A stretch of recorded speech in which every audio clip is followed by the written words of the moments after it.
En mai 1980, le pape Jean-Paul II pose une condition impensable pour sa venue au Zaïre. Mobutu doit se marier. Il doit les faire tout de suite. Le 1er mai 1980, dans l'église Saint-Léopold de Kinshasa, la plus ancienne mission catholique de la ville, fondée en 1899, Mobutu Sese Seko épouse Bobila Dawa devant les quotas administratifs et diplomatiques du pays. La cérémonie est célébrée par les cardinal Malula lui-même.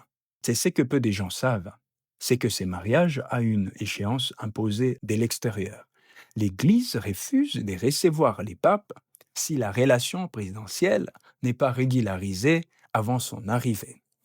Ces jours-là, un homme qui avait juré publiquement 3 ans plus tôt de ne jamais se remarier après la mort de sa première épouse, se retrouve à l'autel, non par sentiment retrouvé, mais parce que la raison d'État l'exige. Et si ces mariages présidentiels n'étaient que la partie émergée d'un système bien plus vaste, un système où chaque enfant de la famille, chaque gendre, chaque belle-fille devient une pièce sur un échiquier politique, un système qui a produit des alliances, mais aussi des drames que les récits officiels du règne a soigneusement effacés.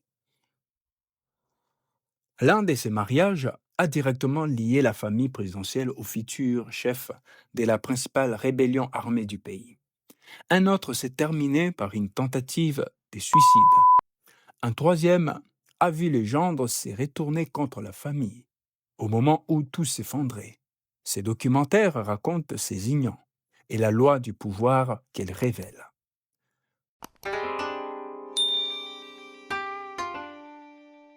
Peut-on parler des calculs quand on a 14 ans? Tout commence en 1955. Le Congo est encore une colonie belge. Mobutu n'est qu'un jeune sous-officier, sans pouvoir, sans réseau, sans avenir écrit. Il épouse Marie-Antoinette Biatibois, âgée de 14 ans, qui lui donne un premier enfant la même année. Rien à ce stade ne révèle du calcul dynastique. Ce mariage n'a aucune fonction politique. En 1955, puisque Mobutu n'a pas encore de pouvoir à consolider. Mais cette union simple, presque anodine, qui va devenir 20 ans plus tard, les socles d'une véritable mythologie d'État, celle de la maman du pays, entre 1965 et 1977. Marie-Antoinette reste première dame et le couple aura 9 enfants ensemble, parmi eux Niwa Kongulu et tous les autres que vous connaissez si vous êtes des habitués de cette chaîne. C'est dans ces cercles familiales élargis entre la fin des années 1970 et les années 1990 que grandissent les filles et les fils qu'il faudra, à leur tour, se marier. Et c'est là que la question centrale de cette enquête commence vraiment à se poser. Les mariages dans cette famille a-t-il jamais été une affaire strictement privée? Pour toute une génération de Kinshasa, la Lacoste, ces costumes sans cravate imposés par les régimes, restent associés à ces cérémonies de cour, jamais un simple vêtement, toujours un signal d'appartenance au système. Marie-Antoinette meurt en Suisse en 1977. Mobutu promet alors publiquement de ne jamais se remarier. Pendant 20 ans, ses premiers mariages a été les socles de son image publique. Mais quand sa femme meurt en 1977, tous les systèmes d'alliance qu'il avait patiemment construits menacent de s'effondrer. Il lui faut une nouvelle stratégie, et cette promesse de veuvage éternel ne tiendra pas 3 ans.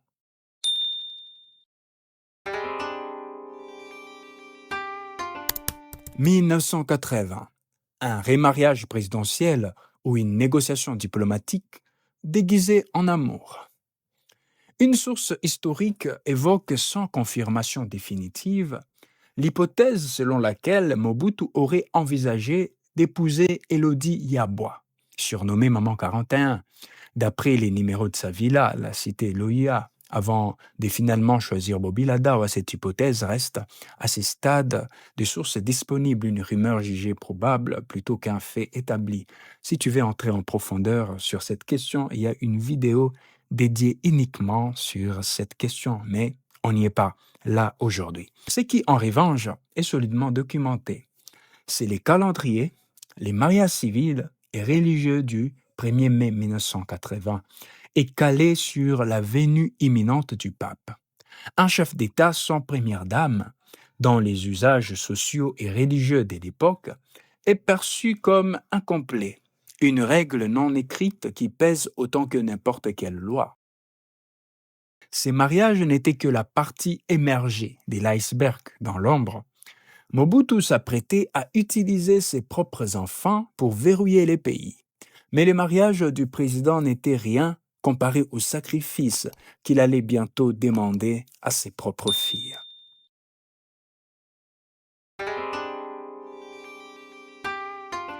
Dans les années 80, Ngombo, fille aînée du premier lit, épouse les fils du maire d'Elimete. Un ami de son père, Legendre, d'abord conseiller à la présidence, sera ensuite promu secrétaire d'État. La trajectoire même du mariage semble suivre une logique des récompenses politiques. Mais ce mariage se termine mal. Les sources ne précisent pas la cause exacte de la rupture. Violence, incompatibilité, désaveu politique du genre, rien n'est tranché. Mais elles évoquent, avec un niveau d'épreuve moyen, une tentative de Ngombo. C'est l'un des épisodes les plus tragiques de cette histoire familiale, et pourtant l'un des moins racontés dans les documentaires existants sur les règnes de Mobutu. Ce qui frappe surtout, c'est les silences. Un drame étouffé pendant que les caméras officielles ne filmaient que les fastes des cérémonies. Et à la même période, Yakpwa, elle aussi fille du premier lit, épouse un homme d'affaires belge, un cas rare de gendre étranger intégré au premier cercle du maréchal.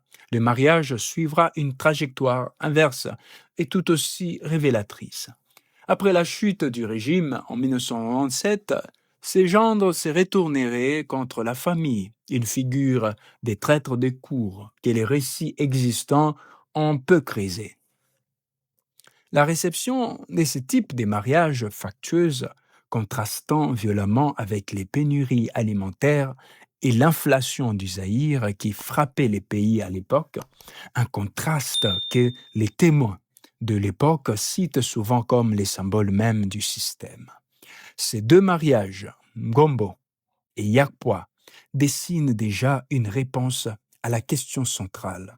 Ce ne sont pas des simples convenances familiales, ce sont des points d'ancrage entre les familles présidentielles et des piliers du système. L'administration territoriale, dans un cas, un réseau d'affaires étrangers dans l'autre, et quand ces points d'ancrage cèdent, ils cèdent de façon spectaculaire.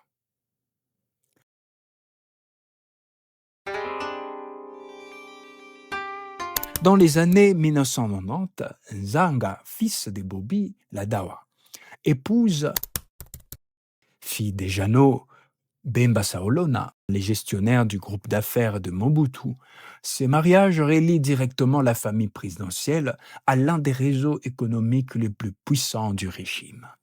Mais il fait aussi des Zanga les beaux-frères d'un homme dont l'histoire va prendre une tournure que personne n'anticipe à l'époque du mariage. Jean-Pierre Bemba, futur chef de la rébellion armée du MLC pendant la guerre civile congolaise. Un lien de parenté que les récits de cette guerre mentionnent rarement. Ces mariages suscitent une opposition ouverte des filles du premier lit, Ngombo, Yakpwa et leurs sœurs. Les sources indiquent que cette opposition tient moins à une rivalité des fratries liées au statut de leurs mères respectives qu'au désaccord politique qui suivra. Les rapprochements ultérieurs des Nzanga avec Joseph Kabila ne sera pas apprécié par ses sœurs du premier lit. Et peu après, à peu près la même période vers 1997-2003, Manda également, fils du premier lit, épouse Lola Mozagba, fille d'un ancien commissaire d'État et membre du bureau politique du Parti unique. Les impairs, une union entre deux lignées du parti, conclut alors même que les régimes s'effondraient déjà.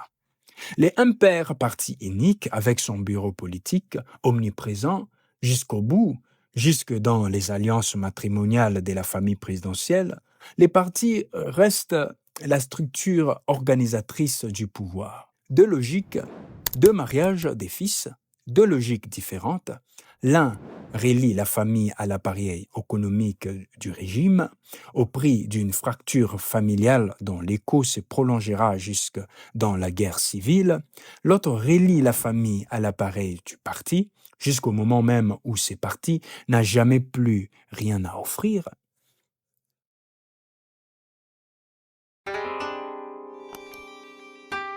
En regardant l'ensemble de ces unions, Marie-Antoinette en 1955, Mobila Dawa en 1980, Gombo et son gendre délimité, Yakpwa et son gendre belge, Zanga, Bemba Saolona, Manda et les impairs, un schéma se dégage et il dépasse largement les Kazaïrois.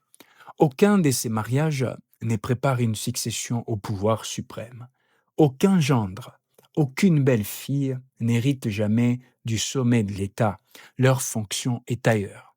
Administrer en temps réel l'équilibre entre la faction du régime, l'administration, les affaires, les partis. Les mariages devient un signal public qui est dans les systèmes à un instant donné et sa rupture, un divorce, une tentative de suicide. Un gendre qui se retourne devient un signal tout aussi public d'une bascule du pouvoir. Ce que la famille Mobutu nous apprend, c'est que plus un système de pouvoir personnalise ses alliances par les mariages, plus il devient vulnérable au jour où ces mariages s'érompent.